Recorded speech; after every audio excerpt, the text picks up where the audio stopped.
Main चीज है consistency. Consistency होगी तो हम हार्ड वर्क कर सकेंगे, कंसिस्टेंसी होगी तो हम प्रैक्टिस कर सकेंगे और फोकस कर सकेंगे। जज्बा जुनून भी तभी ऐड होगा। और क्या था हमारे पास, थिंक एज अ डिजाइनर, वो भी हमारा बाद में ही आएगा। विजुअलाइजेशन भी बाद में आएगी, क्रिएटिविटी भी बाद में आएगी, नॉलेज भी बाद में आएगी। ये सब चीजें बाद में आएंगी। मुस्तकिल मिजाजी, कंसिस्टेंसी हमारी ज़रूरी है, क्योंकि सबसे ज़्यादा अगर किसी चीज़ की कमी है हमारे अंदर, हमारे से मुराद ये कि अगर मैं एज अ पाकिस्तानी बात करूं, तो सबसे ज़्यादा जो कमी है वो मुस्तकिल मिजाजी की है, कंसिस्टेंसी की है। क्योंकि हम लोग एक जगह पे रुक के काम नहीं कर पाते। हम लोग जो है ओवरनाइट चाहते हैं कि हमें सक्सेस मिल जाए। ओवरनाइट सक्सेस, मैं वो वर्ड यूज़ नहीं करूंगा, बड़ा मशहूर है, बट ओवरनाइट सक्सेस जो है वो बहुत सारे लोगों को, आप लोगों के सामने है, मिली होगी सोशल मीडिया के थ्रू, बट वो ओवरनाइट ही खत्म हो जाने वाली होती है। अगर आपको सक्सेस चाहिए है, अगर आपको अपना मार्केट में एक नाम बनाना है, तो आपको कंसिस्टेंसी के साथ काम करना पड़ेगा। और आपको मार्केट में, उसके बाद अभी हम बाकी पॉइंट्स पे आते हैं कि और हमें क्या क्या चीजें हमारे पास होनी चाहिए हैं जिसके बेस पे हम लोग अच्छे डिजाइनर बन सकते हैं। वैसे ये टॉपिक थोड़ा सा ऐसा है कि इसमें हम सिर्फ डिजाइनर की हैसियत से बात नहीं करेंगे। ये टॉपिक ऐसा है कि आपकी कोई भी फील्ड है, आप अपनी फील्ड में आगे जा सकते हैं, क्योंकि बेस हमारी जो है वो वही है, कंसिस्टेंसी है। और तीन चार या पांच छह पॉइंट्स और हैं जिसके बेस, जिसको अगर हम स्ट्रॉन्ग करते हैं तो हम एक अच्छे डिजाइनर के तौर पे काम कर सकते हैं। लेकिन उनमें से कुछ पॉइंट्स ऐसे हैं जो कि अगर हम अपनी किसी भी फील्ड में यूज करते हैं तो हम अपने फील्ड में सक्सेस हासिल कर सकते हैं। ठीक है, अच्छा जी। कंसिस्टेंसी तो हो गई हमारी। अब इसके बाद जब हमने कुछ अपनी स्टडीज कंप्लीट कर ली, चाहे हमने डिग्री ले ली, चाहे हमने कोई कोर्स कर लिया, कोई डिप्लोमा कर लिया, या खुद से पढ़ लिया इधर उधर से, इंटरनेट से, यूट्यूब से, क्योंकि बेस्ट यूनिवर्सिटी जो है दुनिया की वो यूट्यूब है। अगर कोई सीखना चाहे तो वो सीख सकता है। उसको किसी टीचर की, उसको किसी इंस्टीट्यूट की जरूरत नहीं होती है। अगर जो उसके अंदर जज्बा है, जो अभी किसी ने कमेंट भी किया, जज्बा है जुनून, अगर वाकई में उसको जज्बा है और वो कुछ बनना चाहता है, तो वो, इंटरनेट की दुनिया इतनी बड़ी है कि वहां से आराम से वो बहुत अच्छा काम कर सकता है, बहुत अच्छा सीख सकता है और अच्छे खासे लोगों के साथ कॉम्पीट कर सकता है मार्केट में। तो लेकिन अगेन बात ये है कि मुस्तकिल मिजाजी आपकी पहली की है। आपको, अगर वो आपके पास नहीं है, आपके अंदर सब्र नहीं है, आपके अंदर बर्दाश्त नहीं है, तो आगे के सारे टूल्स जो है वो हमारे लिए बेकार हैं। क्योंकि जाहिर है कि 2 दिन के अंदर तो हम कहीं पे भी जाके कोई चीज नहीं सीख सकते। 2 दिन से मुराद मेरी है कि महीने 2 महीने के अंदर अगर हम चाहें, या साल भर में अगर हम चाहें कि हमें वो सक्सेस मिल जाए जो कि हमारे, हम, क्योंकि हम किसी से इंस्पायर होकर ही काम करते हैं ना। हम जब भी कोई काम शुरू करते हैं, या तो वो गॉड गिफ्टेड टैलेंट हमारे अंदर होता है और हमने बचपन से एक चीज सोची हुई होती है कि मैंने बड़े होके ये बनना है। बट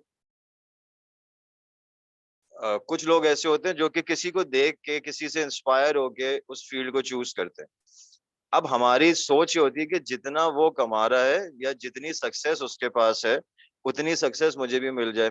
लेकिन हम ये नहीं देखते कि उसकी सक्सेस के पीछे उसकी कितने साल की मेहनत मौजूद है, कितने सेक्रीफाइस किए हुए हैं उसने, कितने मुश्किलों से वो गुजर कर आया हुआ है, ये कोई भी नहीं देखता। वो सिर्फ, उसको नजर क्या आ रहा होता है, उसकी सक्सेस नजर आ रही होती है। तो सक्सेस आपको मिल जाएगी, हर किसी को मिल सकती है, बट उसके लिए पीछे जो रीजन होता है या जो पीछे मेहनत है वो जरूर करनी पड़ेगी और उसमें आपको टाइम देना पड़ेगा। ठीक है, अच्छा जी। हमने मुस्तकिल मिजाजी दिखा दी, हम मुस्तकिल मिजाजी दिखाने के लिए तैयार हैं, ये कह लें। बट अब और क्या चीज है कि मेन एक डिजाइनर के ऊपर अगर हम आते हैं, कि एक डिजाइनर, आर्टिस्ट कह लें हम उसको, आर्टिस्ट हो या डिजाइनर हो, उसके पास ऐसा क्या मेन टूल होना चाहिए कि जिसके बेहाफ पे वो कह के हाँ भाई, मैं जो हूँ वो, आ, ये टूल अगर मैं सीख लेता हूँ तो फिर मैं अच्छा डिजाइनर बन सकता हूँ। दूसरा क्वेश्चन है ये।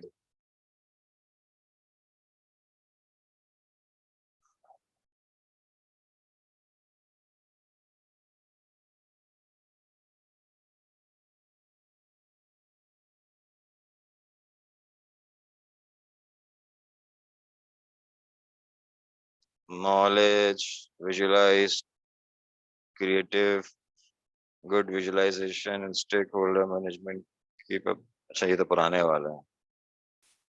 स्किल्स, स्किल्स कौन सी? स्किल्स तो बहुत सारी है हमारे फील्ड के अंदर, बहुत सारी स्किल्स हैं। बहुत सारी स्किल्स ऐसी हैं जिसमें अगर हम थोड़े वीक हो तब भी हम अच्छे डिजाइनर बन सकते हैं। जरूरी नहीं है कि हम सारी स्किल्स में ही परफेक्ट हो, कोई भी परफेक्ट नहीं हो सकता। दिमाग का होना तो जरूरी है ना, उसके बगैर तो काम ही नहीं होगा। दिमाग के बगैर तो काम ही नहीं होगा। Good software that can help in interior designing.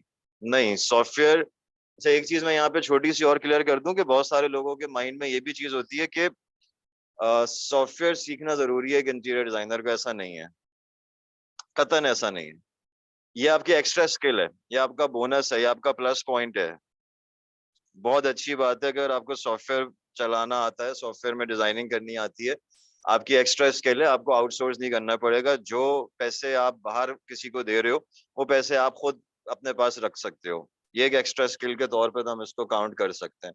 But दुनिया में बड़े बड़े डिजाइनर्स ऐसे हैं, पाकिस्तान के अंदर भी और दुनिया के अंदर भी बड़े बड़े डिजाइनर्स ऐसे हैं जो कि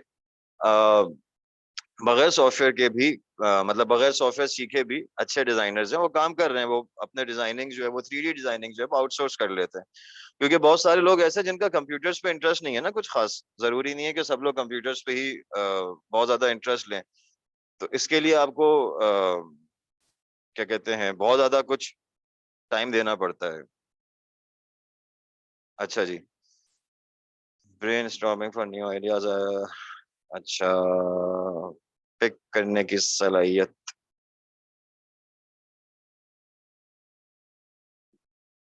दिमाग बेचना आना चाहिए।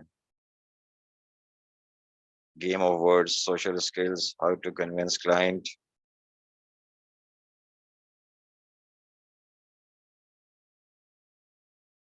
good communication skills, aesthetic skills। अच्छा जी। अब जो मेन चीज है ना हमारी, वैसे तो कम्युनिकेशन स्किल्स है, ठीक है। बट कम्युनिकेशन स्किल्स से पहले हमारे पास जो चीज आती है, जो काउंट होती है बेसिकली हमारी फील्ड के अंदर, एक डिजाइनर के पास, एक आर्टिस्ट के पास, वो है विजुअलाइजेशन। विजुअलाइजेशन अगर आपकी अच्छी नहीं है तो आपको बहुत ज्यादा परेशानी आती है। उसका रीजन ये है कि अगर आपकी विजुअलाइजेशन अच्छी नहीं है, आप तुक्के मारते हो, आप इंटरनेट पे सर्चिंग करते हो और उसमें अपना टाइम वेस्ट करते हो। और जब हम इंटरनेट पे सर्चिंग करते हैं किसी प्रोजेक्ट को लेके, अगर मेरे पास कोई डिजाइनिंग का प्रोजेक्ट आया है और मैं उसके लिए सर्चिंग करने बैठ जाता हूँ, पिंटरेस्ट खोलता हूँ, गूगल खोलता हूँ या कोई और प्लेटफॉर्म खोलता हूँ जहां से मुझे कुछ हेल्प मिल सकती है। मैं ये नहीं कह रहा कि कोई डिजाइनर चोरी नहीं करता, चोरी इन अ सेंस के वो आइडियाज नहीं लेता इंटरनेट से, सारे डिजाइनर्स लेते होंगे। बट उससे पहले उन्होंने अपनी कोई चीज को ना विजुलाइज किया होता है, एक गोल बनाया होता है कि भाई मैंने ये चीज डिजाइन करनी है, अब उससे रिलेटेड मैं कोई हेल्प लूंगा। हमारे कोर्स के अंदर एक टॉपिक होता है मूड बोर्ड का। तो उस पे हम लोग ये चीज सिखाते हैं कि हमें किस तरीके से चीजों को पिक करना है। एक लेमैन जाके पिंटरेस्ट पे सर्च सर्च करता है कोई भी चीज, कोई भी डिजाइन। मिसाल के तौर पे मुझे एक बेडरूम डिजाइन करना है, मैं लेमैन हूँ, मुझे एक बेडरूम डिजाइन करना है। तो मैं जाके पिंटरेस्ट खोलूंगा और बेडरूम डिजाइन्स लिखूंगा, या ट्रेंडिंग बेडरूम डिजाइन्स लिखूंगा, या करंट बेडरूम डिजाइन्स लिखूंगा, या बेडरूम डिजाइन्स करके कुछ भी मैं आगे कीवर्ड डाल दूंगा। एक वो सर्च कर रहा है और एक डिजाइनर सर्च कर रहा है। दोनों की सर्चिंग रिजल्ट्स में जमीन आसमान का फर्क होगा। जो हमारे पुराने स्टूडेंट्स हैं उनको इस बात का आइडिया होगा, कि उनका ये बल्कि तजुर्बा होगा कि कोर्स से पहले जो हमने चीजें सीखी है, कोर्स के बाद जो हमने चीजें सीखी हैं, उससे पहले की सर्चिंग में और उसके बाद की सर्चिंग में हमारा काफी ज्यादा फर्क आ जाता है। क्योंकि हम बहुत ज्यादा डिटेल में फिर हम सर्च करना शुरू कर देते हैं। तो वो सर्च करना हम शुरू कैसे करेंगे? जब हम अपना क्या कहते हैं, अपनी अपने पास कोई चीज को विजुलाइज कर लेंगे, हमारी पहले विजुलाइजेशन स्ट्रांग हो जाएगी, उसके बाद जाके फिर हम अपना कोई काम कर सकते हैं। अच्छा जी, पैसा नहीं, पैसे के बगैर काम हो सकता है, पैसे के बगैर हमारा हमारी फील्ड में काम हो सकता है। Mood board in fashion designing like pop art और एनी मुगल थीम। हाँ ठीक है, तो विजुअलाइजेशन स्ट्रॉन्ग करने के लिए कुछ लोगों की विजुअलाइजेशन बहुत स्ट्रांग होती है, गॉड गिफ्टेड होती है, और कुछ लोगों को इसकी प्रैक्टिस करनी पड़ती है। प्रैक्टिस करने के लिए आपके पास सबसे आसान तरीका एक छोटी सी एक्सरसाइज बता रहा हूँ। अगर जो लोग नए हैं वो उनके लिए है, जो पुराने स्टूडेंट्स हैं हमारे, उनके पास इसकी नॉलेज है कि हमें अपनी विजुअलाइजेशन को स्ट्रॉन्ग कैसे करना है। जिनके पास ये गॉड गिफ्टेड सलाहियत नहीं है वो कर सकते हैं अपनी विजुअलाइजेशन को स्ट्रॉन्ग। उसके लिए करना ये है, एक छोटी सी प्रैक्टिस है, वो ये है कि आपने अपने रूम को, जो भी आप रूम आपका है जिसको जिस पे आप ज्यादा टाइम गुजारते हो, उस रूम को आपने बैठ के पूरा अपने माइंड में सोचना है। ठीक है, आपने उस रूम को पूरा खाली करना है, इमेजिनरी। पूरे रूम को असली में जाके खाली मत कर दीजिएगा, वरना घर वाले मारना शुरू कर देंगे। उस रूम को आपने अपने आंखें बंद करके बैठ जाना है, और उस रूम को आपने ये सोचना है कि पूरा खाली रूम है, एक ब्लैंक कैनवस है। अब उस रूम के अंदर आपने सारी वो चीजें अप्लाई करनी है जो कि आपका एक ड्रीम रूम होता है। हर किसी का एक ड्रीम रूम है, हर कोई चाहता है कि हमारा हमारे रूम में ये चीजें हो, बट उसमें बहुत सारी रिस्ट्रिक्शंस होती हैं। समटाइम्स हमारे पास बजट की रिस्ट्रिक्शंस होती है, समटाइम्स हमारे पास बच्चों की रिस्ट्रिक्शंस होती हैं कि छोटे बच्चे हैं, हम ये चीजें अप्लाई नहीं कर सकते। समटाइम्स हमारे पास लोकेशन की रिस्ट्रिक्शंस होती हैं, बहुत सारी डिफरेंट रिस्ट्रिक्शंस होती हैं, जिसकी बेस पे हम लोग बहुत सारी चीजें अप्लाई नहीं कर पाते हैं, जो हम चाहते हैं वो हम नहीं अप्लाई कर पाते। तो इन रिस्ट्रिक्शन से बाहर आके, सारी रिस्ट्रिक्शंस को बाहर करके, अपने माइंड से बिल्कुल, माइंड को बिल्कुल फ्री करके, कोई रिस्ट्रिक्शंस नहीं है आपके पास, कोई बजट की प्रॉब्लम नहीं है, कोई किसी चीज की प्रॉब्लम नहीं है, क्योंकि आप सोच रहे हो, सोचने के कोई पैसे नहीं है। तो वो चीज आपने विजुलाइज करनी है, और उसको विजुलाइज करते वक्त एक कॉपी और एक पेपर रख लीजिएगा अपने साथ में, सॉरी, पेन और पेपर रख लीजिएगा, और उसमें की पॉइंट्स लिखते जाइएगा। छोटी सी मिसाल दे रहा हूँ की पॉइंट्स के किस तरह से लिखना है। अभी आपने, अच्छा, विजुलाइजेशन से पहले आपने बिल्कुल भी इंटरनेट नहीं खोलना है कि आपने क्या चीज डिजाइन करनी है। आपने अपने माइंड को भी खाली रखना है और अपने रूम को भी खाली रखना है, आपने कहीं से कोई हेल्प नहीं लेनी है। सबसे पहले आपने विजुलाइज करना है। विजुलाइज करने के टाइम पर आप एक एक पार्ट को विजुलाइज करेंगे। पहले आपने, मिसाल के तौर पे, फर्नीचर प्लेसमेंट अगर आपने करनी है, स्पेस प्लानिंग करनी है, तो पहले आप स्पेस प्लानिंग करेंगे। एक पेपर पे लेके अपना, कि आपने बेड किधर रखना है, ड्रेसिंग टेबल किधर रखनी है, वार्डरोब किधर रखनी है, टीवी, सिटिंग, जो भी चीजें आपने अपने रूम के अंदर अप्लाई करनी है, पहले उसको लेआउट बना लें, जिसको हम कहते हैं रफ लेआउट, या जिसको हम कहते हैं बबल ड्राइंग, जिसको हम ब्रेन स्टॉर्मिंग भी कहते हैं। वो आपके 5-6 लेआउट्स बनेंगे। 5-6 लेआउट्स बनाने के बाद किसी एक लेआउट को फाइनल कर ले, और उसके बाद फिर आप उसमें से कोई एक आइटम पिक कर लें। जैसे बेडरूम बनाना है, अगर हमने बेडरूम ड्रॉ कर रहे हैं, तो बेडरूम ड्रॉ करने के लिए सबसे पहली चीज जो बेडरूम के अंदर अप्लाई करी जाती है वो बेड अप्लाई किया जाता है, लेकिन उससे पहले किबला डायरेक्शन देखी जाती है। किबला डायरेक्शन फाइनल करने के बाद फिर आपने अपना बेड अप्लाई करना है। ठीक है, बेड अप्लाई करने के बाद आपने, उसके बाद उसकी बेड के साथ ऑब्वियस है कि साइड टेबल्स आ जाएंगी। साइड टेबल्स के बाद फिर बाकी चीजें आएंगी। अच्छा, इसके अंदर जो जरूरी चीजें हैं वो पहले सोची जाएंगी, जो लग्जरी चीजें हैं वो बाद में सोची जाएंगी। बेसिक नेसेसिटीज क्या है आपकी, आपके बेडरूम के लिए, वो पहले आप अप्लाई करेंगे, उसके बाद जो आपकी लग्जरी है वो अप्लाई करेंगे। ठीक है, सारी चीजें अप्लाई कर दी। अब उसमें से आपने एक मिसाल के तौर पे बेड पिक कर लिया, सारा फर्नीचर आपने लेआउट पे अप्लाई कर दिया। अब आपने बेड की डिटेलिंग पे जाना है। बेड की डिटेलिंग पे कैसे जाएंगे, कि आपने बेड के बारे में सोचना है कि मेरा बेड किस तरीके का होना चाहिए। बेड का हेडबोर्ड कैसा होना चाहिए उसको लिख लें। टफ्टेड हेडबोर्ड होना चाहिए, वुड का हेडबोर्ड होना चाहिए, कार्विंग वाला होना चाहिए, स्ट्रेट लाइन होना चाहिए। टफ्टिंग है तो किस टाइप की टफ्टिंग होनी चाहिए, उस टफ्टिंग के ऊपर जो अपॉस्ट्री है वो कैसी होनी चाहिए, उसमें फैब्रिक होना चाहिए, उसमें आपका लेदर होना चाहिए, है लेदर ओरिजिनल होना चाहिए, है फेक होना चाहिए, आर्टिफिशियल यानी कि वो। तो वो सारी चीजें आपने एक पेपर पे लिखनी है। अब उसका कलर क्या होना चाहिए। अब जब ये सारी चीजें आप एक पेपर पे लिख लेंगे, अभी इसी तरीके से बाकी सारे आइटम्स को भी लिखना है, बट मैं अभी सिर्फ बेड तक समझाऊंगा। सारी चीजें आपने इसी तरीके से लिख के फिर आपने पिंटरेस्ट खोलना है या कोई भी सर्चिंग का प्लेटफॉर्म खोलना है जहां से भी आप पिक्चर्स को सर्च करते हैं, और फिर उसमें कीवर्ड्स ऐड करने हैं। जो जो आपने लिखे थे, एक बेड के साथ में आपके कम से कम कोई 8 से 10 कीवर्ड्स आ चुके होंगे, तो ऑटोमेटिकली आपकी जो सर्चिंग रिजल्ट है उसमें जमीन आसमान का फर्क पड़ जाएगा। जो न्यू स्टूडेंट्स हैं वो इसको करके देखिएगा और बताइएगा बाद में कि इससे आपको आपकी पुरानी सर्चिंग में और नई सर्चिंग में कोई फर्क आया कि नहीं आया। उसको चेक करने का तरीका ये है कि पहले, इससे पहले जो आप विजुलाइज कर रहे हैं उससे पहले एक दफा सर्च करके देख लें, और उसके बाद फिर जिस तरह मैंने ही बताया उस तरह से विजुलाइज करके पॉइंट्स नोट करके फिर सर्चिंग करके देखेंगे तो फिर आपको ज्यादा बेहतर आइडिया होगा।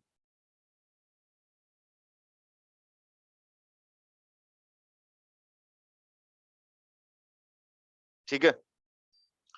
विजुलाइजेशन के बाद हमारे पास जो दूसरा पॉइंट आता है जिसके बगैर एक डिजाइनर को बहुत ज्यादा परेशानियां आती हैं। बहुत सारे ऐसे लोग हैं जो कि इसके बगैर काम कर रहे हैं, मतलब इसमें एक्सपर्ट नहीं है इसमें इस काम में, तो उनको प्रॉब्लम्स आती हैं। वो है डायमेंशंस। डायमेंशंस का पता होना बहुत ज्यादा जरूरी है कि डायमेंशंस कैसे लेते हैं, स्क्वायर फीट कैसे लेते हैं, square feet into square meter, square feet into square yard, या square feet into marla kanal, जो भी जिस शहर में रहता है वहां पे जो भी यूज होता है यूनिट। पंजाब में मरला और कनाल वगैरह यूज होता है, यहाँ कराची में यार्ड यूज होता है। तो ये चीजों का पता होना, square feet, running feet, cubic feet, ये चीजों का पता होना बहुत ज्यादा जरूरी है। इसके बगैर आप एक देखें, एक तो होता है इंटीरियर डिजाइनर और एक होता है इंटीरियर डेकोरेटर। अभी हम इसकी डिटेल में नहीं जा रहे, बट इंटीरियर डेकोरेटर भी को भी बेकार है अगर उसको डायमेंशंस के मालूमात नहीं है। अगर उसको डायमेंशंस की समझ बूझ नहीं है तो एक इंटीरियर डेकोरेटर भी बेकार है। उसका रीजन ये कि वो एक वॉल पे सोफा भी अप्लाई नहीं कर सकता अगर उसको डायमेंशंस लेनी नहीं आती है, उसको डायमेंशंस के बारे में पता नहीं है। तो डायमेंशंस का पता होना बहुत ज्यादा जरूरी है, और उसके लिए बहुत सारे ऑप्शंस हैं। इंटरनेट भी मौजूद है, हमारा कोर्स भी मौजूद है। खैर, इंटरनेट पे बहुत सारे ऑप्शंस मौजूद हैं।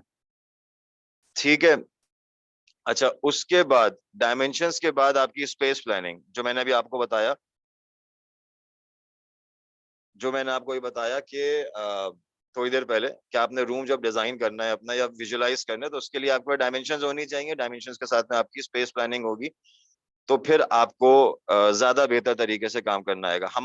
मैं इस चीज के अंदर छोटी सी चीज ऐड करूंगा क्योंकि ये बहुत जरूरी बात है। हमारे कोर्स के अंदर अक्सर लोग आते हैं, वो ये सोच कर आते हैं कि हमारे कोर्स में आपको सोफा कैसा होगा, वॉल पे पेंटिंग कौन सी आएगी, वॉल पे कौन सा आर्ट हो रहा होगा, वॉलपेपर कैसा आएगा, बेड का डिजाइन कैसा होगा, पर्दे कैसे होंगे, ब्लाइंड्स होने चाहिए, कर्टन्स होने चाहिए, जो भी है विंडो ट्रीटमेंट कैसी होगी, ये सोच कर आते हैं। बट हमारे कोर्स में दो तीन शुरू की 2 क्लासेस के बाद अक्सर लोग भाग जाते हैं। उसका रीजन ये है कि हम लोग उस पर बहुत बाद में जाते हैं। हमारे लिए वो बिल्कुल सेकेंडरी ऑप्शन है क्योंकि वो कोई भी कर सकता है, वो बहुत ईजी है, वो कोई भी कर सकता है। वो थोड़ी बहुत आप इंटरनेट से वीडियोस देखें, थोड़ा बहुत आप इंटीरियर के बारे में पढ़ें, आपको मिल जाएगा, बहुत कुछ मिल जाएगा। बट जो चीज़ नहीं मिल पाती है बहुत अच्छे तरीके से, वो आपको यूनिट्स, डायमेंशंस के बारे में, स्पेस प्लानिंग, लेआउट के बारे में चीजें नहीं मिल पाती। जो हमारे स्टूडेंट हैं उनको पता है कि हमारा जो असाइनमेंट चेक होता है तो मेरा जो मेन फोकस होता है वो होता ही इसी चीज के ऊपर है कि स्पेस प्लानिंग कैसे करी है आपने आपने क्या कहते हैं, फर्नीचर प्लेसमेंट कैसे करी है आपने, सर्कुलेशन स्पेस में क्या काम किया है। तो ये मेन चीजें होती हैं। तो इसके बगैर आपकी बहुत सारी चीजें जो है ना वो फेल हो जाती हैं। अगर आपने इसमें गलतियां करी हुई हैं, इसमें आप अच्छे नहीं हो, डायमेंशंस में, स्पेस प्लानिंग में, क्या कहते हैं, फर्नीचर प्लेसमेंट में, सर्कुलेशन स्पेस पे, अगर आप इस पे अच्छे नहीं हो तो आपने बहुत अच्छा कलर चूज किया हुआ है, बहुत अच्छी लाइटिंग करी हुई है, बहुत नए नए डिजाइन आपने अप्लाई करे हुए, फर्क नहीं पड़ेगा इससे, बहुत ज्यादा फर्क नहीं पड़ेगा इससे। ठीक है। तो ये चीजें आपकी इम्पोर्टेंट हैं।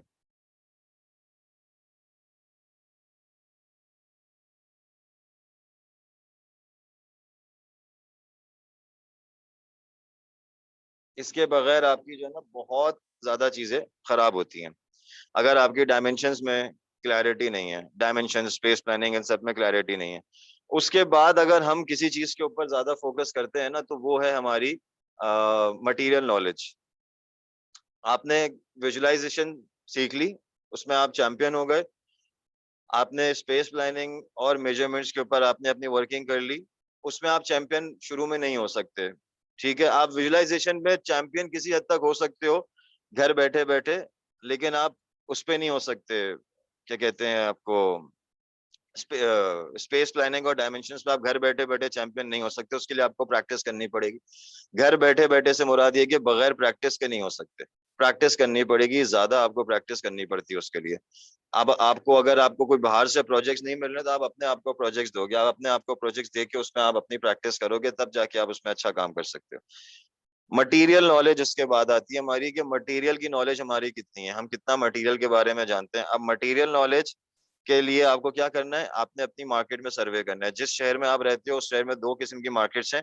एक है आपकी वो जहाँ पे रॉ फॉर्म में मटेरियल्स मिलते हैं, और रॉ फॉर्म में आपके मटेरियल्स बनते हैं। यानी कि कहीं पे आपको रॉ फॉर्म में शीट्स मिल रही हैं, आयरन मिल रहा है, बहुत सारे मटेरियल्स हमारे हैं, एक्रेलिक वगैरह जितने भी हमारे मटेरियल्स यूज हो रहे हैं, ये आपको मिल रहे हैं रॉ फॉर्म में। इनके बारे में नॉलेज हासिल करें, लासानी क्या होती है, चिपबोर्ड क्या होता है, एक्रेलिक क्या होता है, इनका यूजेज क्या है, इनकी ड्यूरेबिलिटी क्या है, कहाँ पर ये यूज कर सकते हैं, कहाँ पे नहीं कर सकते हैं।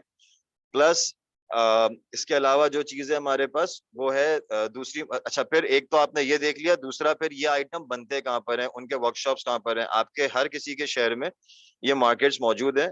वर्कशॉप्स भी की भी एक पूरी मार्केट होती है कि जहाँ पे सारे वर्कशॉप्स हैं, और एक मार्केट आपकी ये होती है जहाँ पर आपके ये सामान मिल रहा है। उसके बाद फिर दूसरी मार्केट आपकी आती है,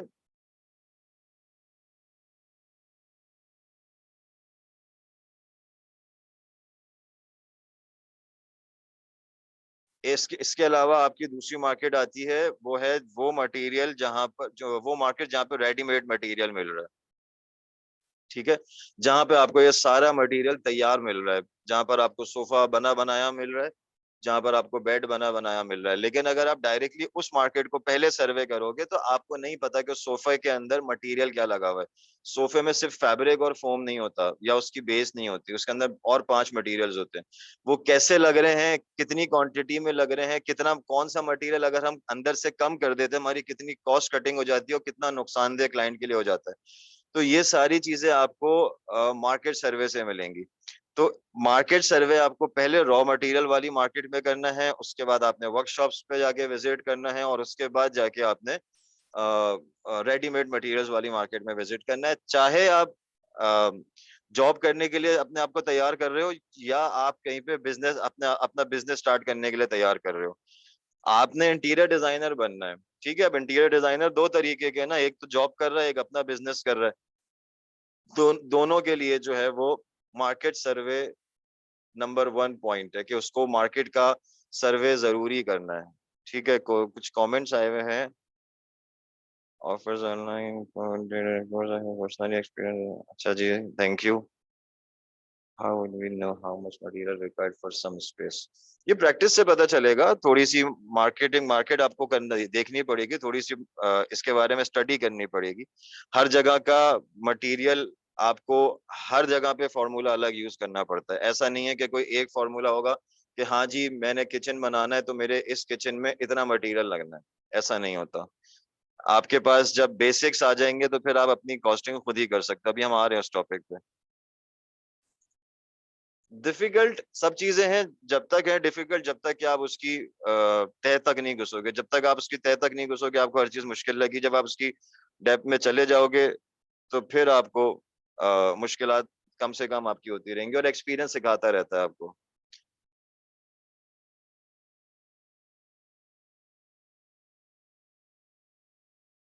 ये बहुत कॉमन प्रॉब्लम है। ये प्रॉब्लम सिर्फ और सिर्फ इसी सूरत में कम हो सकती है कि जब आपको खुद कॉस्टिंग निकालनी आती है।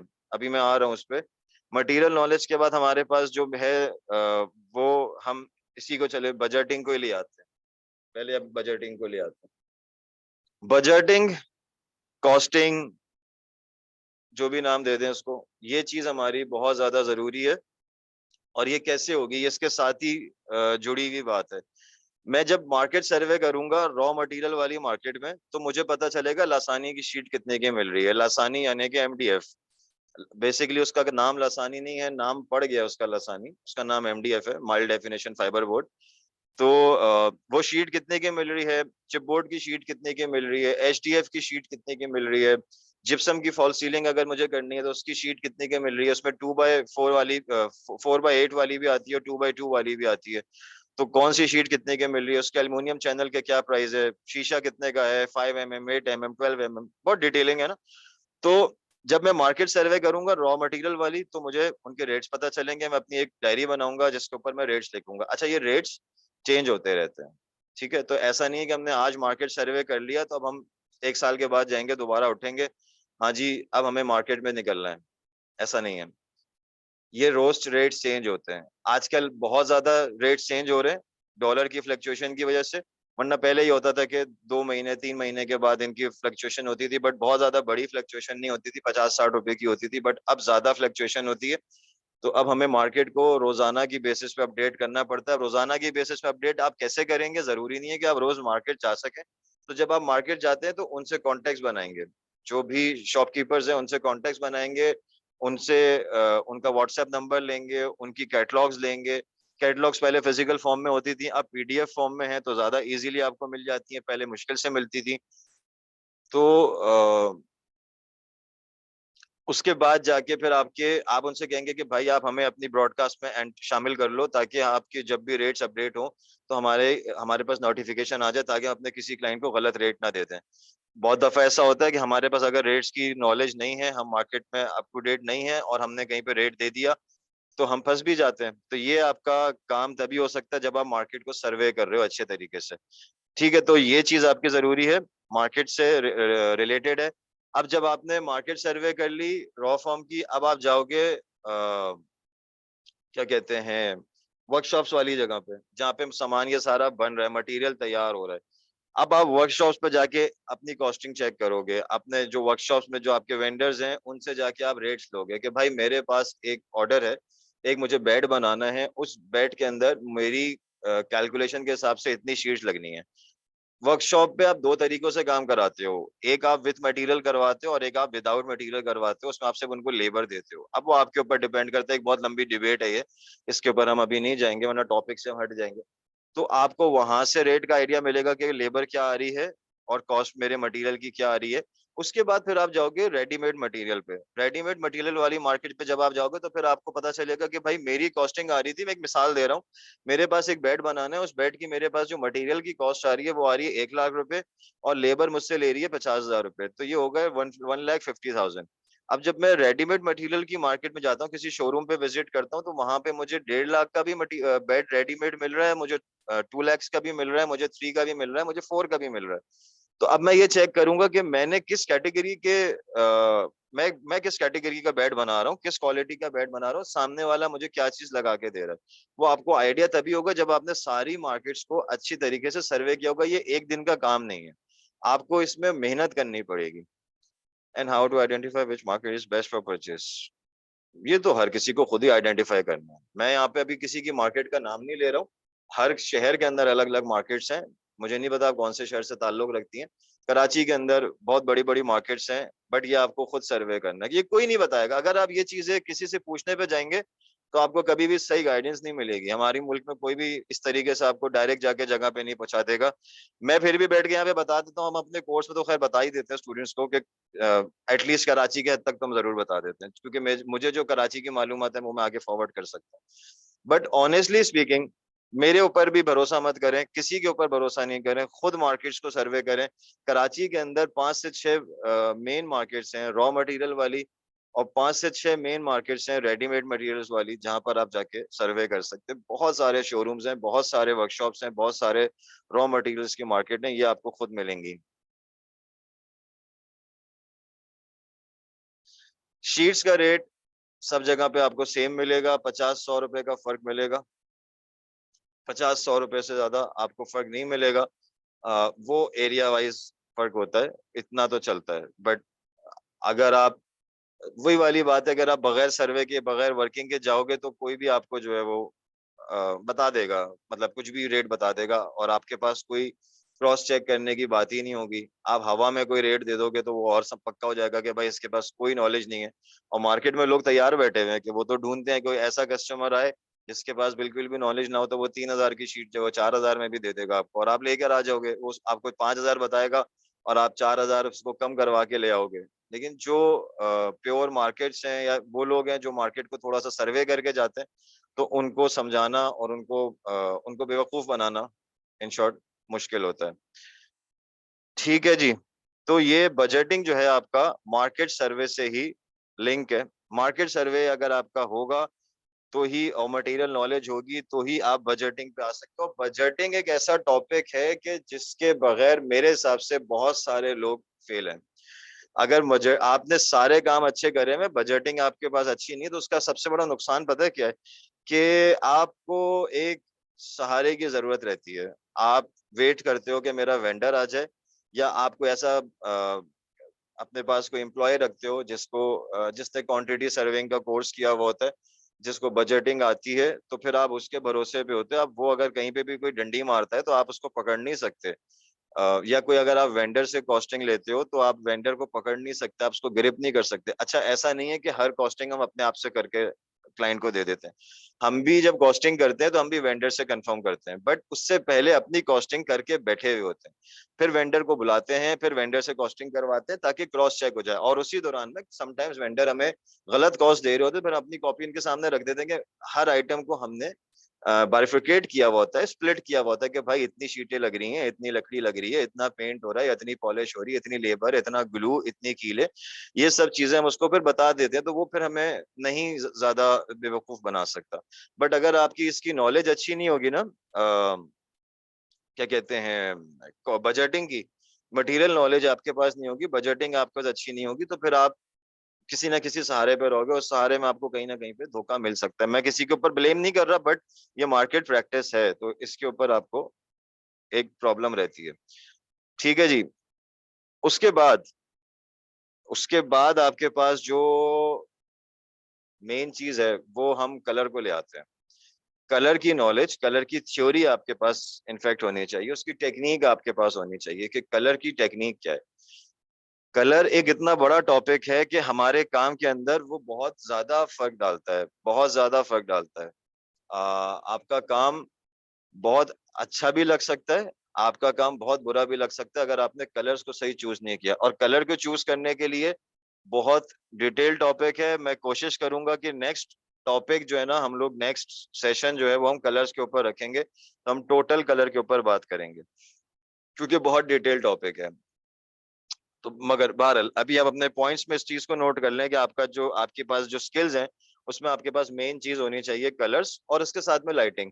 तो मैं कलर्स के साथ में लाइटिंग को कवर करूंगा। कोशिश करते हैं कि नेक्स्ट टॉपिक हम इसी के ऊपर रखें। ठीक है।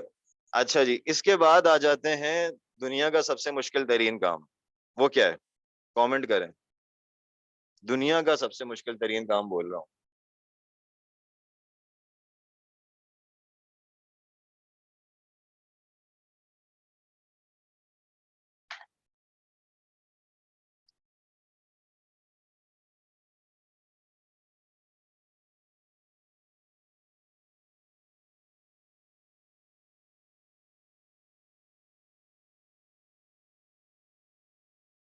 पहले से मार्केट अवेयरनेस होगी तो ही easy to find good stuff with good budgeting.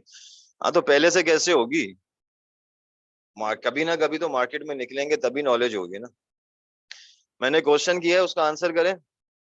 ऐसा कौन सी स्किल है जिसके अंदर उबूर हासिल करना बहुत जरूरी है, जो कि दुनिया का सबसे मुश्किल तरीन काम भी है? आप लोग लिखते जाए, मैं आखिर में बताऊंगा। शेयर कितने लोगों ने किया? लाइक और शेयर। देखिए, लाइक और शेयर के दो रीजंस हैं। मैं वैसे जो है वो इस टाइप का हूं नहीं, ना मैं यूट्यूब पे सब्सक्राइबर्स मांगता हूँ, ना मैं इधर मांगता हूँ। बट इसका जो मैंने थोड़ा बहुत पढ़ा है, अब जाहिर है लाइव सेशंस की तरफ आ गए तो थोड़ा सा उसी ट्रेंड के ऊपर चलना पड़ेगा। दो फायदे हैं। नंबर एक, अपना फायदा बता देता हूँ। जितना लाइक होगा, जितना शेयर होगा, उतना ज्यादा आपको जो भी प्लेटफॉर्म जिस पे भी आप स्ट्रीमिंग कर रहे हो वो आपको प्रमोट करेगा। ये स्ट्रीमिंग हमारी यूट्यूब पे भी चल रही है, ये स्ट्रीमिंग हमारी लिंक्डइन पे भी चल रही है, और ये स्ट्रीमिंग हमारी इस वक्त फेसबुक पे भी चल रही है। अच्छा, मैंने इत्तेफाक से अभी तक यूट्यूब और वो चेक नहीं किया कि उसमें कोई कमेंट आए हुए कि नहीं आए। मेरा ख्याल है उस पर नहीं आए हुए हैं, क्योंकि उसको अभी तक हमने कहीं पे अपडेट नहीं किया हुआ। कि वहां पे भी चल रही है इसकी स्ट्रीमिंग। तो दो फायदे हैं, एक तो मुझे हमें जो है वो इसका एल्गोरिदम प्रमोट करेगा, जितने लाइक्स और जितने शेयर होंगे उसमें फेसबुक का एल्गोरिदम जो है वो आपको प्रमोट करता है। सेकंड फायदा पब्लिक का है कि बहुत सारे लोग हैं जो हमारे कोर्स को ज्वाइन करना चाहते हैं, बट अब जो अमाउंट है उस अमाउंट पे भी उस अमाउंट को भी वो लोग नहीं बर्दाश्त कर पा रहे हैं, तो उनके लिए ये चीजें शुरू करी हैं दोबारा से कि फ्री सेशंस करें। अब इसमें हम समटाइम्स अपने कोर्सेज के जो अंदर चीजें सिखाते हैं वो भी कर रहे हैं, जैसे आज के सेशन में जो हम बातें कर रहे हैं वो हम अपने कोर्स में अमूमन करते हैं, और 3D के सेशंस भी हम लोग कर रहे हैं, तो उसमें किसी का फायदा हो जाएगा आपके शेयर करने से। शेयर और लाइक दोनों चीजें चाहिए हैं एल्गोरिदम को स्ट्रॉन्ग करने के लिए।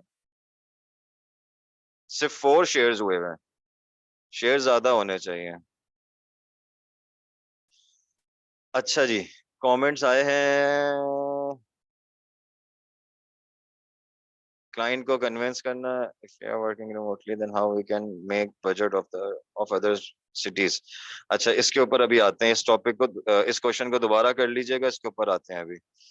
यस प्लीज, एग्जैक्टली, क्लाइंट से डीलिंग, क्लाइंट्स को मुतमईन करना, क्लाइंट से पैसे वसूल करना। Can you repeat the question? Client satisfaction. Question मेरा ये था कि ऐसी कौन सी स्किल है जो कि सबसे मुश्किल है, जिसको हम कहते हैं दुनिया का मुश्किल तरीन काम। क्लाइंट को डील करना मुश्किल तरीन काम नहीं है, इजी है। कैसे इजी है? वो हमारा गुण है,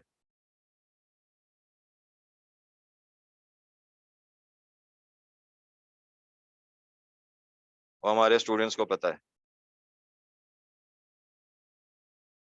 और हमारा जो कल वाली क्लास है आने वाली, उसमें मजा आएगा। जो हमारी रेगुलर क्लास स्टूडेंट है, जो हमारे क्लास है कल की, पता नहीं उस क्लास का कोई स्टूडेंट यहाँ पर है कि नहीं है, उनके लिए एक असाइनमेंट था, तो कल मजा आएगा उसके ऊपर कि क्या बनाया। आंसर नहीं आ रहा, बताऊं मैं?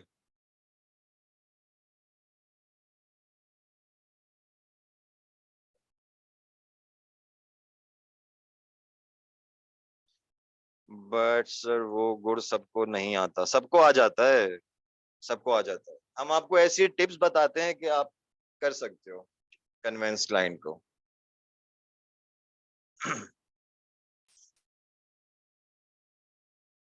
Yes I am sir. Yes I am sir. कौन से सर हैं आप, ये तो बताएं। मोहम्मद सलीम।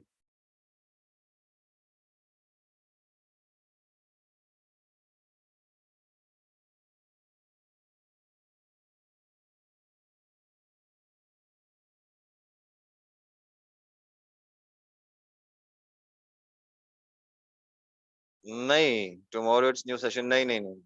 हमारा न्यू सेशन, हाँ, नहीं टुमारो नहीं है, 10th को है ना, कल तो 9th है। 9th को है हमारा सेशन। पुराने स्टूडेंट्स हैं हमारे, बट वो रमजान ब्रेक चल रहा था उनका, तो वो काफी दिनों के बाद कल हमारी क्लास होगी, तो उसमें उनको एक असाइनमेंट मिला हुआ है। नया सेशन तो 10th से स्टार्ट हो रहा है। कल उसकी लास्ट डेट जरूर है रजिस्ट्रेशन की, बट सेशन 10th से स्टार्ट हो रहा है। थीम फॉलो करना, आई एम हेयर। अच्छा, ये पुराने स्टूडेंट हैं, ठीक है। डिफिकल्ट टू डील लेबर, जी हाँ, मैं यही चाह रहा था कि आंसर खुद से आए। सबसे मुश्किल तरीन काम है लेबर को डील करना। क्लाइंट को डील करना इतना मुश्किल काम नहीं है, लेबर को डील करना सबसे ज्यादा मुश्किल काम है। उसमें महारत चाहिए आपको। और उसमें महारत कैसे मिलेगी? उसमें महारत एक ही तरीके से मिलेगी, जिस जो इससे पहले वाला टॉपिक था उस पे चैंपियन बन के। अरीबा खान का कमेंट हाइड क्यों हो जाता है हमारे पास से? सर ये सब बातें आपके 3D कोर्स में भी साथ साथ सिखाई जाएंगी या सिर्फ इंटीरियर डिजाइनिंग के कोर्स में? नहीं, ये बातें हम 3D कोर्स में नहीं करते। 3D कोर्स में हम आने को उन्हीं को मशवरा देते हैं जिनके पास ये वाली नॉलेज होती है, चाहे हमारे पास से उन्होंने किया हो या कहीं से भी किया हुआ हो, उनके पास ये वाली नॉलेज होती है, तो ही हम उनको 3D वाले में आने का मशवरा देते हैं। आ तो कोई भी सकता है, पाबंदी नहीं है, बट मशवरा नहीं होता। बेसिक नॉलेज के बगैर अगर आप 3D पे आओगे तो आप मार्केट में कॉम्पीट नहीं कर पाओगे।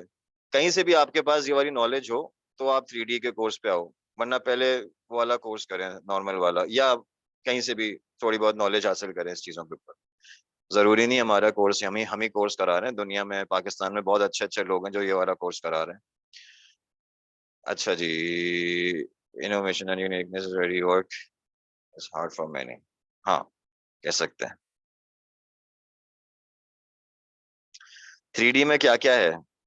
3D में कीमा है, कढ़ाई है, कोरमा है।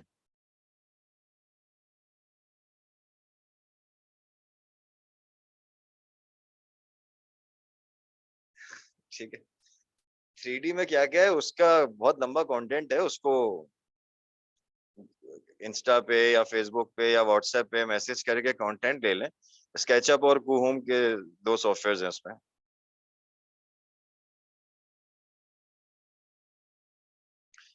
एक 1 ईयर का PhD डिप्लोमा किया हुआ वो। ठीक है, तो आप 3D करें, उसके बाद फिर जरूरत नहीं है फिर ये कोर्स करने की।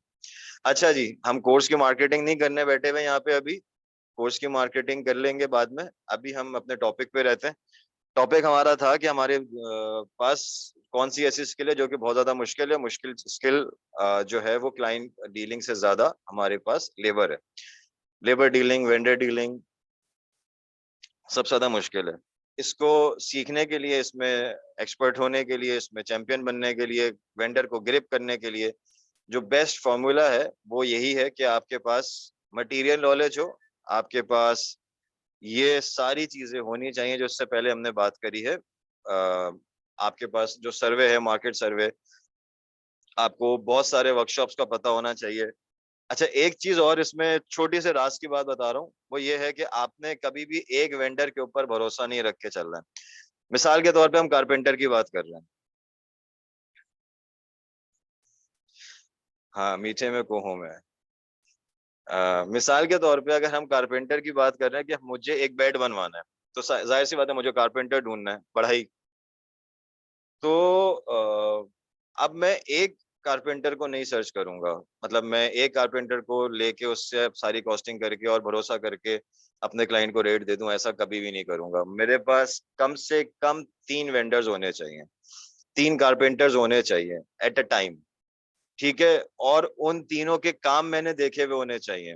ऐसा ना हो कि हम उनके वर्कशॉप गए और उन्होंने हमें बोला कि जी हाँ हमने बहुत सारे काम किए हुए, उन्होंने आपको पिक्चर्स दिखा दी, एक एल्बम दिखाएंगे आपको वो, और या आपको मोबाइल का दौर है तो अब अक्सर वेंडर्स जो है मोबाइल पे दिखा देते हैं। आप उनको बोलेगा मुझे फिजिकली जाके ना अपनी किसी साइट पे विजिट करा दो, कि भाई या तो उसके वर्कशॉप पे काम हो रहा होगा, चीजें रखी हुई होंगी, और रॉ फॉर्म में जब चीजें रखी होती है ना तो उसको समझने में ज्यादा आसानी होती है, उसकी फिनिशिंग ज्यादा अच्छी नजर समझ में आ रही होती है। लेकिन ये रॉ फॉर्म की फिनिशिंग को समझने के लिए भी आपको मार्केट सर्वे की जरूरत है। हर कोई रॉ फॉर्म की फिनिशिंग को भी नहीं समझ पाता, कुछ लोगों को फिनिश मटेरियल समझ में आता है। ठीक है, और उसके बाद फिर आप अपने मुख्तलिफ वेंडर्स सर्च करो, और उसके बाद आप देखो कि आपको किसका काम अच्छा लग रहा है। अच्छा, सिर्फ काम नहीं देखना, उसकी जबान भी देखनी है, उसकी कमिटमेंट, मतलब कि वो कितना कमिटमेंट में पूरा उतरने वाला है। और कारपेंटर्स या कारीगर कोई भी हम कह लें, वेंडर्स, जब काम आप देने जा रहे होते हो ना तो वो बहुत अच्छे होते हैं, जब आप उनको काम दे देते हो वो बहुत बुरे भी हो जाते हैं। तो इस चीज के लिए भी आपने अपने आप को तैयार रखना है, एक साथ सारे पैसे नहीं दे देने उसको। तो ये कुछ छोटे छोटे से गुण हैं जो कि आपको बेहतर तरीके से काम करवा सकते हैं। कोई भी जो शुरू में इनिशियल स्टेज में अपना वर्कशॉप करने की कोशिश करता है कि मैं इन आउटसोर्स वेंडर्स के बजाय मैं अपना वर्कशॉप कर लूं और इन हाउस सारी चीजें बनवाऊं, तो वो फेल हो जाता है। ये गलती कभी मत करिएगा, 5 साल से पहले पहले अपने वर्कशॉप की तरफ मत जाइएगा, वरना फेल हो जाएंगे। क्योंकि आपका आफ्टर ऑल काम वेंडर नहीं करना है, कारपेंटर ने ही कटिंग करनी है, उसी ने बेड जोड़ना है, उसी ने ग्लू लगानी है, आपने नहीं लगानी जाके। तो इससे बेहतर है कि अपना वर्कशॉप करने से बेहतर है कि आप आउटसोर्स करें, वरना एंड टाइम पे आपका वेंडर भाग जाएगा और आपका वर्कशॉप आपका होते हुए भी किसी काम का नहीं होगा। ठीक है, ये जिंदा मिसाल है, ये मेरे साथ भी हो चुका है और बहुत सारों के साथ हो चुका है। तो ये गलती कोई ना करे। ठीक है, तो वेंडर डीलिंग सबसे ज्यादा मुश्किल काम है, बट उसके अंदर आप इसी तरीके से एक्सपर्ट हो सकते हो कि आप मार्केट सर्वे करो, आपके पास रेट्स अच्छे हो तो वेंडर को ग्रिप कर सकते हो। उसके बाद आपकी आती है साइट मैनेजमेंट। देखिए, डेडलाइन तो आपको कोई भी एग्जैक्ट नहीं देता, आप भी अपने क्लाइंट को एग्जैक्ट डेडलाइन नहीं दे सकते और ना देते हो। और हमेशा आप एक मार्जिन रख के देते हो। अगर आपको वेंडर ने 10 दिन दिए तो आप 20 दिन अपने क्लाइंट को दोगे, ठीक है, और अल्लाह के हुक्म से आप 21वें दिन में उनको काम दे रहे होगे, ठीक है। तो ये बहुत ज्यादा होता है। तो डेडलाइन तो, पाकिस्तान है वैसे भी, पाकिस्तान में डेडलाइन पे बहुत कम लोग चलते हैं, बहुत कम लोग।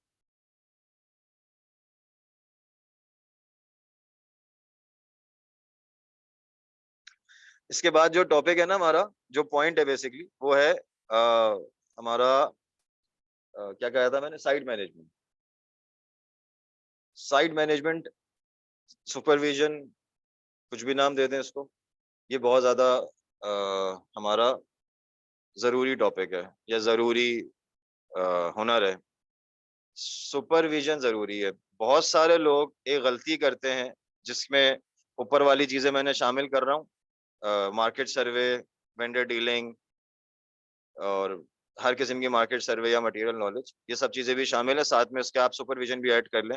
बहुत सारे लोगों की गलती होती है कि वो स्टार्टअप पे जब उन्होंने अपनी कंपनी खोली, अपने कार्ड में इंटीरियर डिजाइनर लिखा और उन्होंने अपने आप को इंटीरियर डिजाइनर समझ लिया। वैसे तो समझना है इंटीरियर डिजाइनर, क्योंकि जब तक आप अपने आप को समझोगे नहीं डिजाइनर, जब तक आप डिजाइन कर नहीं सकते, ये एक साइकी है। लेकिन आप सिर्फ अपने आप को डिजाइन बनाते वक्त इंटीरियर डिजाइनर समझोगे। लेकिन अगर आपने कंपनी खोली, अपना कार्ड बनाया, ऑफिस खोलो या ना खोलो, अभी हम इस टॉपिक को भी मेरे ख्याल है आज करते हैं इसके साथ में, अगर आप लोग कहेंगे तो मैं एक टॉपिक और इसके साथ में करूंगा, या उसको भी नेक्स्ट टॉपिक पे रखेंगे, देखते हैं। वो है ऑफिस या होम ऑफिस। ये इस टॉपिक के एंड में मुझे कोई याद दिला दे, अगर टाइम हुआ और आप लोगों के मर्जी हुई तो हम लोग इसको आज कवर करेंगे, वरना ये एक ऐसा टॉपिक है जिसके ऊपर एक अच्छा सेशन हो सकता है, पूरा सेशन हो सकता है। आजकल के लिए बहुत ज्यादा इंपॉर्टेंट टॉपिक है ये, ठीक है। हाँ, बात मैं ये कर रहा था कि अगर आपने नया नया काम शुरू किया और आपने इसको कहा कि भाई हम अपना ऑफिस खोलते हैं या वर्क फ्रॉम होम करते हैं, जो भी है, और डायरेक्ट जाके आपने अपनी कुर्सी संभाल ली, सेट वाली कुर्सी जिसको हम कहते हैं ना, वो कुर्सी संभाल ली, फेल हो जाएंगे। मार्केट के धक्के नहीं खाएंगे। मार्केट के धक्कों से मुराद क्या है, साइट पे पूरा पूरा दिन नहीं लगाएंगे। साइट पे आप, साइट पे टाइम लगाने से क्या होता है, साइट मुराद वो जहाँ पर हमारा काम चल रहा है, जहाँ पे हमारी रेनोवेशन चल रही है, एग्जीक्यूशन चल रही है। वहां पे टाइम लगाने से क्या फायदा होता है कि हम जो चीज बनवा रहे हैं ना, जाहिर है वो साइट पे बहुत सारी चीजें बनती हैं। किचन है, मेजर काम किचन का साइट पे होता है। दीवार टूट रही है, कोई कोई टाइल्स लग रहे हैं, कोई पेंट का काम हो रहा है, बहुत सारे फॉल सीलिंग का काम हो रहा है, पार्टीशंस बन रहे हैं, ग्लास का काम हो रहा है। तो ये सारे काम हमारे ऑन साइट होते हैं। जब हम साइट पे जाके काम कर रहे हैं, तो काम करवा रहे हैं अपने सामने, तो हमें बहुत सारी चीजें सीखने को मिलती हैं।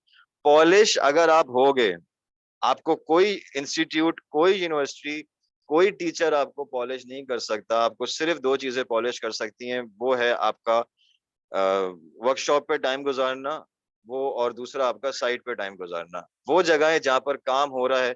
आपको असल जो सिखाता है वो वेंडर सिखाता है। वेंडर कैसे सिखाता है, वेंडर जब काम कर रहा है ना, आप उसके काम को देखो।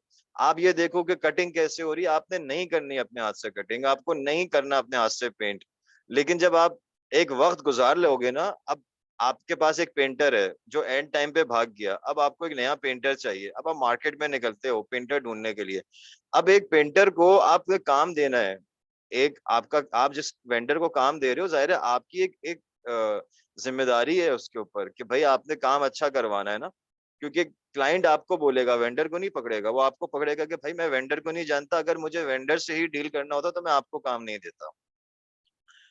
तो आप वेंडर को कैसे देखोगे कि ये कितने पानी में है? आप उसका हाथ चलाने का अंदाज देखोगे, पेंटर का ब्रश कैसे चल रहा है, कारपेंटर की आरी कैसे चल रही है, कारपेंटर काम कैसे कर रहा है, या जितने भी हमारे फील्ड्स हैं, जितने भी हमारे डिपार्टमेंट्स हैं, फॉल सीलिंग, फलाना दिमागा, जितने भी काम हो रहे हैं, उसमें आप वेंडर के काम करने के तरीके को देखोगे कि काम कैसे कर रहा है ये। अब ये आप कैसे देखोगे, आप कैसे जज करोगे कि ये पेंटर कितना पानी में है? हम पेंटर जो काम कर रहा है वॉल पे, पेंट कर रहा है, हम उसके हाथ को देख के बता सकते हैं कि ये बंदे से हमें काम करवाना है या नहीं करवाना। हम कारपेंटर को देख के बता सकते हैं कि उसके काम को देख के या काम करने के तरीके को देख के कि हमें इससे काम करवाना है या नहीं करवाना। उसको कैसे हम बता सकते हैं? क्योंकि हमने टाइम गुजारा हुआ है साइट्स पे। मैंने मेरे ख्याल है कि पिछले 4-5 साल से कुर्सी संभाली है। अदरवाइज इससे पहले के 12-13-14 साल जितने भी हैं वो सब मैंने साइट पे गुजारे हैं, वर्कशॉप्स पे और साइट पे। वहां से काम सीखा है। काम सीखा सिर्फ उन्हीं जगहों से है, किसी जगह से और काम नहीं सीखा। काम हमें सारा कुछ सिखाता है हमारी साइट्स, हमारे वर्कशॉप्स, ये काम सिखाएंगे। तो ये चीज जरूरी है, साइट सुपरविजन, साइट मैनेजमेंट, ये चीजें बहुत ज्यादा जरूरी हैं आपको बेहतर अपने आप को पॉलिश करने के लिए। ये चीजें बहुत ज्यादा जरूरी हैं। इसके बाद मेन चीज है हमारी, लास्ट है पॉइंट हमारा, बट मेन पॉइंट है वो है क्लाइंट डीलिंग। क्योंकि ये लास्ट में इसलिए रखता हूँ क्योंकि आपके पास पहले जो सारी स्किल्स थी ना, वो उसमें आपको परफेक्ट होना जरूरी है। उसमें परफेक्ट नहीं होंगे और डायरेक्टली क्लाइंट को अप्रोच करेंगे, फेल हो जाएंगे। डायरेक्ट क्लाइंट को अप्रोच करेंगे, फेल हो जाएंगे। आपने जितने भी ऊपर के टॉपिक्स हैं, मैं रिपीट नहीं कर रहा, वो सारे पॉइंट्स को अगर आपने नहीं समझा और डायरेक्ट आप करेंगे, देखिए मैं ये बात इसलिए कर रहा हूँ कि बहुत सारे लोगों के अंदर ये प्रॉब्लम है और बहुत सारे लोगों की ये सोच है कि हमने कहीं से कोर्स किया, हमने कहीं से डिग्री ली और हमें नेक्स्ट डे मार्केट में काम मिल जाएगा। ऐसी पॉसिबिलिटी नहीं है। आजकल जो पुराने पुराने 5-5 10-10 साल पुराने लोग हैं उनको काम लेना इतना मुश्किल हुआ हुआ है, तो आपको कैसे मिल सकता है? एक तो ये वाली कॉम है और एक कॉम और है जो कि हमारे पास बहुत सारी आती है, बल्कि हमारे पास क्या सबके पास ही आती होगी। इस कोर्स के बाद हमें जॉब देंगे? अच्छा जी, क्यों देंगे जॉब? हम आपको जानते भी नहीं है, आपकी स्किल्स क्या है आपको नहीं जानते। तो कैसे आप किसी से पूछ सकते हो कि कोर्स के बाद हम आपको जॉब दे देंगे? जो अगर ये कमिटमेंट कर रहा है तो वो फिर अल्लाह ही हाफिज है उसका। वो क्या कमिटमेंट कर रहा है कि आपको कोई कोर्स के साथ में जॉब्स के ऊपर, डिग्री के बाद जॉब्स की ऑफर आजकल नहीं मिल पाती भाई, या गारंटी नहीं मिल पाती। तो एक छोटे से कोर्स के बाद कहाँ से गारंटी कोई देता है? तो ये चीजें अपने माइंड से पहले निकालें कि आपको डे फर्स्ट से पैसे मिलना शुरू हो जाएंगे। पैसे आपको मिलेंगे इस काम से, बट टाइम लगा के मिलेंगे।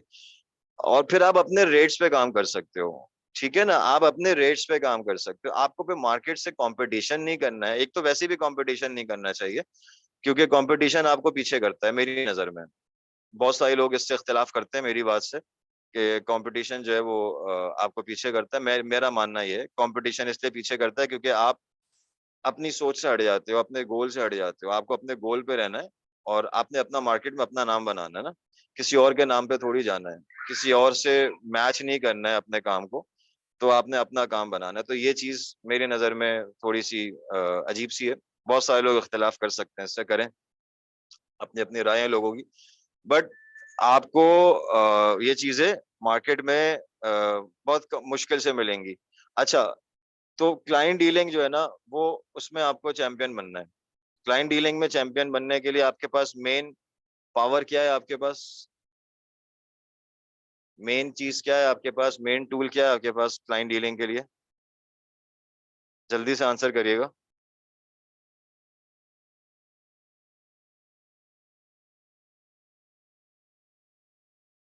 क्लाइंट डीलिंग के लिए मेरे पास मेन टूल क्या होना चाहिए?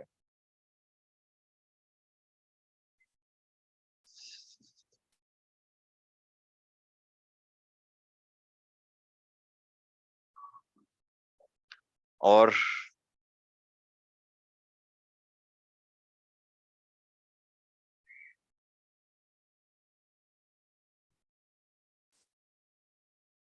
कम्युनिकेशन स्किल्स, ये हमारा मेन टूल है। क्लाइंट डीलिंग के लिए मेन टूल जो है वो है कम्युनिकेशन स्किल्स। इसके बगैर आपकी क्लाइंट डीलिंग नहीं हो सकती।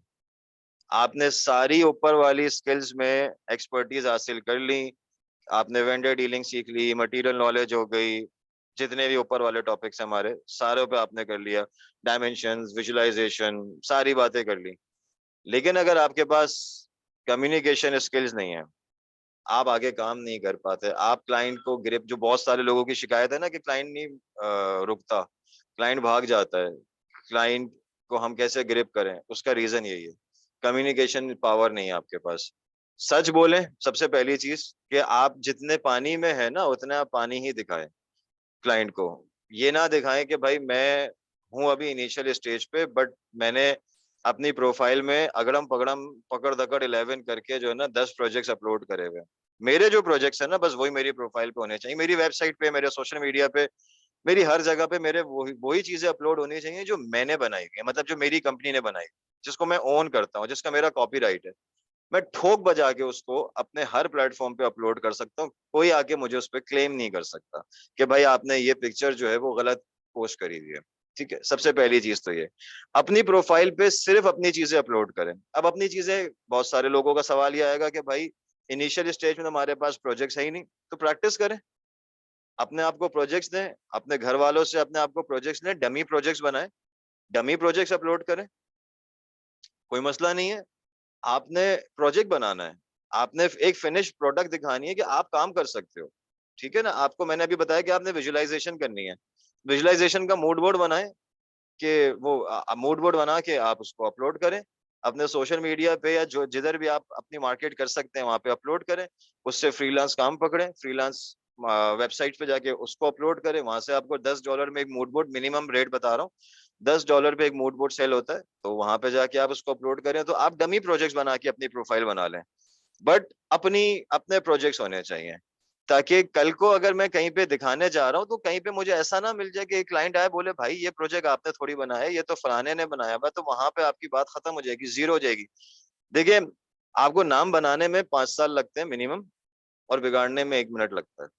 ठीक है, तो अपना नाम बनाना है ना, हमने हमने उसको बिगाड़ना नहीं है, तो बेहतर ये नहीं है कि हम उसको सीधे तरीके से करें। तो क्लाइंट के साथ में स्ट्रेट फॉरवर्ड चले, क्लाइंट के साथ में बहुत ज्यादा रूड नहीं हो, और बहुत ज्यादा बिच ना जाए उसके सामने कि भाई अगर आपने हमें काम नहीं दिया तो हम मर जाएंगे। ऐसा नहीं होना चाहिए। बैलेंस रहे क्लाइंट के सामने, क्लाइंट को रिस्पेक्ट पूरी देनी है। अगर आप उसको अपने ऑफिस में बुला रहे हैं तो चलें, ये फिर वो वाला टॉपिक है, हम अपने वो ऑफिस और होम ऑफिस वाले बात पे जाएंगे तो करेंगे। क्लाइंट को रिस्पेक्ट पूरी देनी है, क्लाइंट के सामने बहुत ज्यादा रूड नहीं होना है, बहुत ज्यादा बिच नहीं जाना है, बैलेंस होके बात करनी है क्लाइंट के साथ में। और जो आप हैं आप वैसे बात करेंगे, बनावटी अंदाज मत लेकर आइएगा। बस बहुत सारे लोगों के अंदर ये भी प्रॉब्लम है, वो होते रियल में कुछ है, और जब क्लाइंट डीलिंग करते हैं तो वो कुछ और हो जाते हैं, तो ये नहीं करिएगा। मैं इसकी डिटेल में नहीं जाऊंगा, दिल आजारी हो सकती है इसमें किसी की, बट मेरे मेरे इशारे को बहुत सारे लोग समझ सकते होंगे कि जो है वैसी रहे, आप हैं।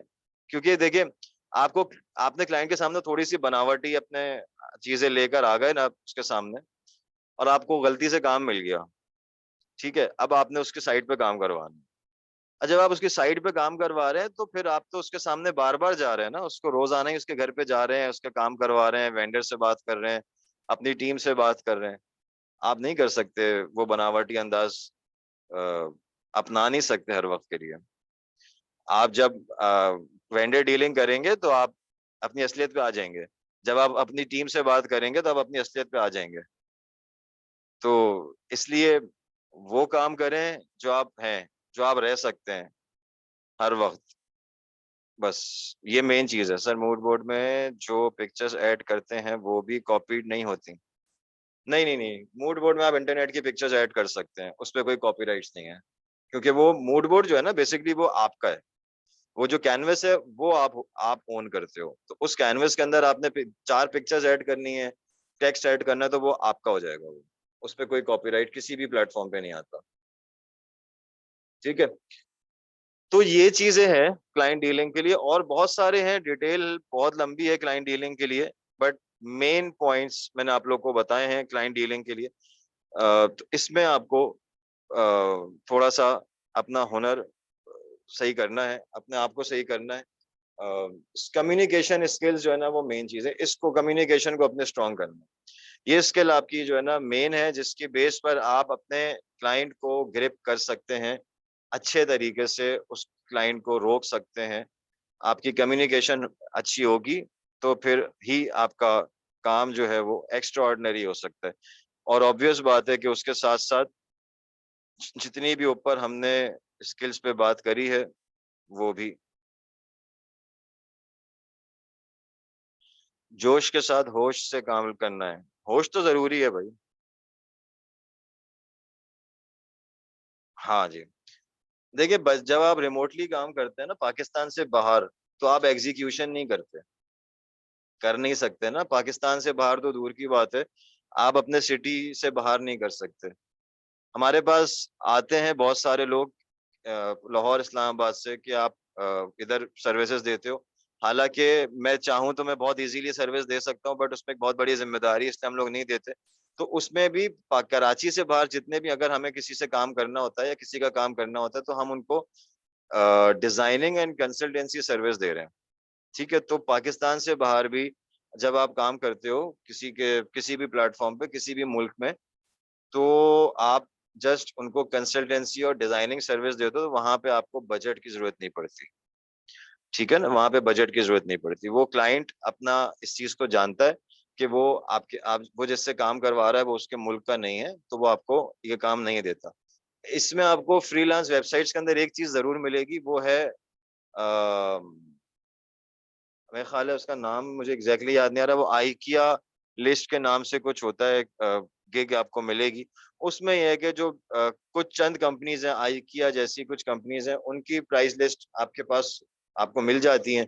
करंट प्राइस लिस्ट वो आप अपने क्लाइंट को रेफर कर सकते हो, जो आप उसको मूड बोर्ड या बना के दे रहे हो, या जो आप उसको डिजाइन बना के दे रहे हो 3D पे, और आप उसको रेफर कर सकते हो कि भाई ये मैंने आइकिया के डिजाइन दिए हैं और ये आप अपने घर पे अप्लाई कर सकते हो, और इन इस फर्नीचर का रेट ये है। बट इसकी ऐसा जरूरत नहीं पड़ती। इंटरनेशनल मार्केट में बजटिंग आपको नहीं करनी पड़ती ऐसा। हाँ, आपको लोकल मार्केट में जब आप एग्जीक्यूट, देखिए बजटिंग आपकी एग्जीक्यूशन है, जहां पर आप कर रहे हो ना वहां पे जरूरत है। इंटरनेशनल मार्केट में एग्जीक्यूशन नहीं है, तो इसलिए बजटिंग की भी कोई ऐसा जरूरत नहीं है। सही है जी। क्लियर है ये वाले पॉइंट्स।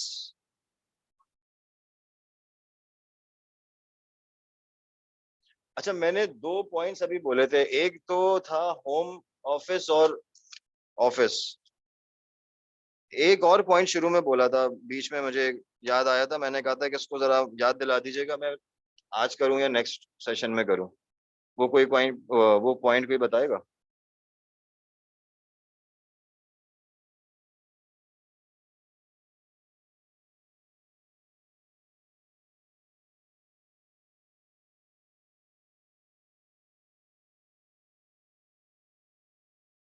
वो पॉइंट कोई मुझे बताएगा कि क्या पॉइंट था, हमने कहा था कि इसके ऊपर एक सेशन हम कर सकते हैं।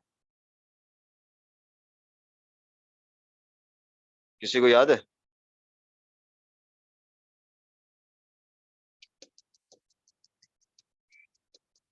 मेरे जहन से निकल गया वो point। अच्छा टॉपिक था वो। मैंने कहा था अच्छा टॉपिक है, इसको हम नेक्स्ट किसी सेशन में करेंगे। नहीं नहीं, बजटिंग नहीं था। हाँ, कलर्स एंड लाइट। आज तो नहीं करेंगे इसको, क्योंकि बहुत लंबा हो जाएगा, 1 घंटे से ऊपर ऑलरेडी हो चुका है, और टाइम भी ऐसा हो गया कि सबके सोने का टाइम हो गया अब। तो मैं तो रात का शदाई हूँ, बट सारे नहीं है। तो इसको हम नेक्स्ट टॉपिक इस पे रखेंगे इंशाल्लाह। क्या कहते हैं, रखना चाहिए इसके ऊपर टॉपिक, नहीं रखना चाहिए?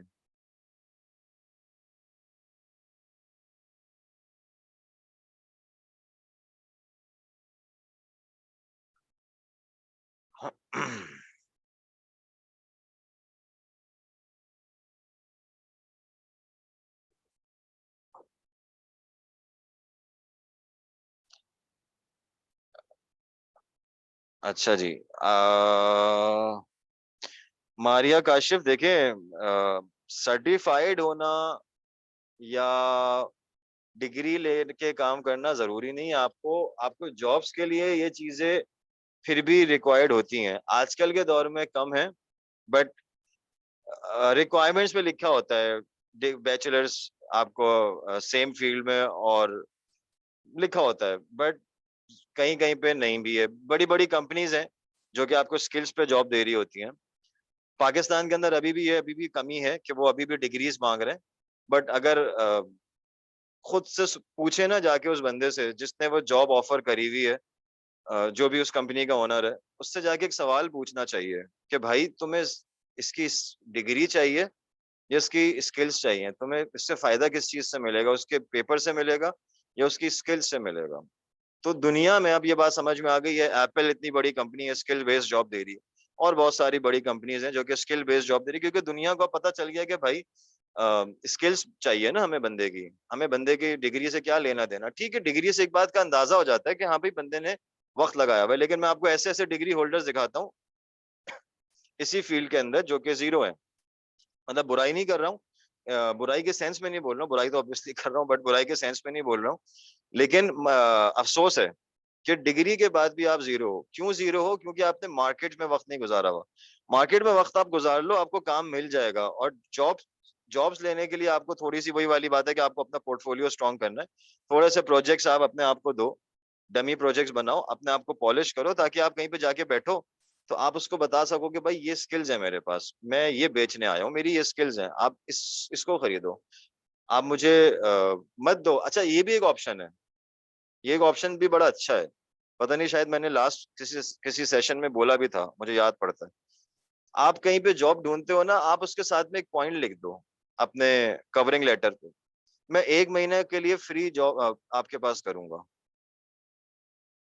1 महीना, 1 महीने के लिए आप मुझे कोई पैसे मत दो, और उस 1 महीने में आपको मुझे जितने काम देने हैं ना, जितना टेस्ट लेना है मुझसे ले लो। क्योंकि आप मुझसे एक इंटरव्यू लोगे तो आप आधे घंटे का 10 मिनट का इंटरव्यू होता है, उसमें आप मुझे जज नहीं कर पाओगे। आप मुझे जॉब दे दो 1 महीने के लिए, और 1 महीने के बाद आप मुझे बता देना कि मैं आपके काबिल हूँ कि नहीं हूँ, मैं आपकी कंपनी में काम कर सकता हूँ कि नहीं कर सकता हूँ। 1 महीना जो जॉब दे रहा है उसको भी उसके लिए भी काफी है और आपके लिए भी काफी है। और 1 महीना अगर हम फ्री में कहीं पे काम कर लेंगे तो हमें कोई बहुत ज्यादा फर्क नहीं पड़ने वाला।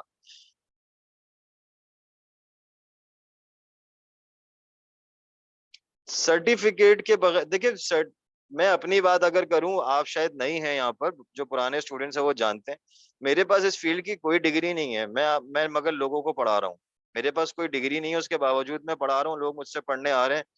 तो उसका रीजन सिर्फ और सिर्फ मार्केट में टाइम देना है। मार्केट में टाइम देते हैं, आपको सर्टिफिकेट कोई नहीं पूछेगा। मुझसे आज तक मेरे किसी क्लाइंट ने ये थोड़ी पूछा कि भाई तुम्हारे पास सर्टिफिकेट है, तुम्हारे पास डिग्री है तो हम तुम्हें काम दे, मैं जॉब करने थोड़ी गया हूँ। मैं खैर मैंने जॉब का इंटरव्यू भी दिया भाई, ये मैंने अपने लास्ट सेशन में बताया था। मैंने जॉब का दो इंटरव्यूज दिए हुए हैं, 3 दिए हुए हैं। 2 पाकिस्तान में दिए हुए, एक दुबई में दिया हुआ है। अल्हम्दुलिल्लाह तीनों जगह से यस हुआ था, विदाउट डिग्री। इस फील्ड की कोई डिग्री नहीं है। तो आपको आपकी डिग्री नहीं आगे लेके जाती, आपकी क्या कहते हैं, आपकी स्किल्स लेके जाती हैं। स्किल्स, ये जो ऊपर हमने जितनी बातें करी हैं वो वाली भी, और उसके साथ में मेन स्किल आपकी कम्युनिकेशन भी है। क्योंकि अगर आप जॉब भी सर्च कर रहे हो, आप इंटरव्यू के लिए भी जा रहे हो, तब भी आपकी कम्युनिकेशन स्ट्रांग होगी तो आप अच्छा इंटरव्यू दे सकते हो।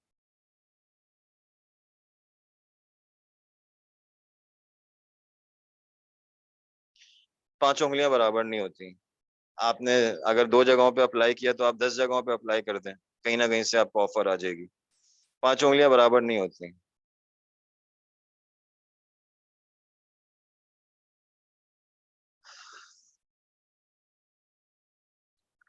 ठीक है जी, तो 2 टॉपिक्स मैंने लिखे हैं नेक्स्ट उसके लिए, सेशन के लिए। होम ऑफिस या ऑफिस, एक बिगिनर को ऑफिस करना चाहिए अपना या होम ऑफिस से स्टार्ट लेना चाहिए, और उसके क्या क्या फायदे हैं, क्या क्या नुकसानात हैं। और दूसरा टॉपिक मैंने लिखा है कलर्स एंड लाइट्स। तो ये 2 टॉपिक्स मैंने लिखे हैं।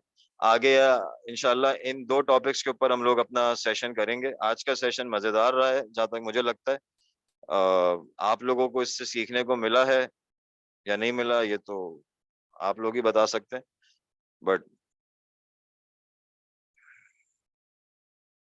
और ये ऐसी, ये जो सेशंस होते हैं ना, अब ये जो लाइव सेशंस हैं, ये ऐसी अचानक अचानक प्लान बनता है। ये जब पोस्ट अपलोड हुई है इंस्टा पे, स्टोरी पे, उससे 5 मिनट पहले ये फैसला हुआ कि एक सेशन कर लेते हैं आज। ठीक है, तो ये सेशंस ऐसे ही होते हैं, 5 मिनट में फैसला होता है और यूं अपडेट हो जाती है, और जो लोग ब्रॉडकास्ट पे शामिल हैं उनके पास व्हाट्सएप पे ब्रॉडकास्ट मैसेज आ जाता है, और जो लोग नहीं हैं उनके पास वो लोग क्या कहते हैं, इंस्टा के स्टोरी पे अपलोड हो जाता है।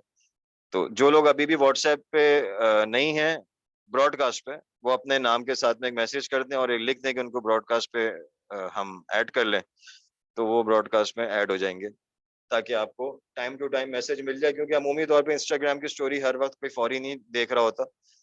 तो इसमें आपको ज्यादा फायदा मिल जाएगा यार। चले इंशाल्लाह। ठीक है जी, मेरा ख्याल है हम इसको ऑफ करते हैं। इंशाल्लाह नेक्स्ट सेशन में जल्दी मुलाकात करते हैं, और इन दो जो हमने टॉपिक्स लिखे हैं उनमें से किसी एक टॉपिक को हम कवर करेंगे। टाइम बच गया तो एक ही दिन में हम दो टॉपिक भी कवर कर सकते हैं। ठीक है जी, चले, थैंक यू, अल्लाह हाफिज।